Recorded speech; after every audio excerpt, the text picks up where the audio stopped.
Sorry. Ndakurwadzisa. Aiwa unatirwadzisa kani. Saka uri kuchemei manje kana tisina kurwadza? Ndabva kuita. Saka uri kuchemei. Kanu kako kadoko kani. God have mercy. Kani Man. Shure ukanivhundudza. Chuyezi chidanana newewe. Kwakumira kuti titange tanochata todzoka tozoonesana kanu kakani. Sikurati ichararama upenyu wese kanu kakadai. Achadzoreki manje. Saka tichiri kuitei manje hapasina.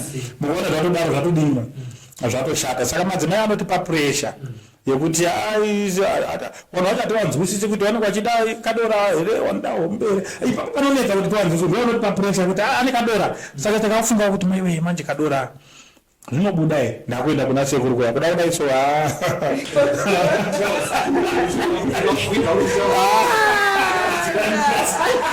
saka inini ndinombotika madzimai ngaambomire kuti papressure ipapo ngawagotsikani nekungoti murume wangu ndozvaari because tinenge takaberekwa kakadaro hazvitauri kuti kanozodzoka kuita kadora tatese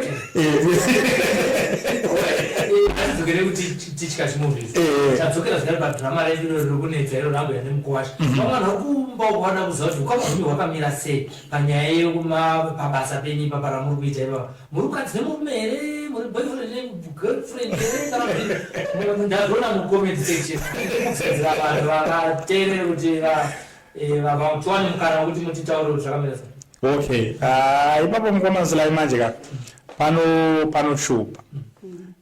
Mashupera panoita manje ndeyekudai.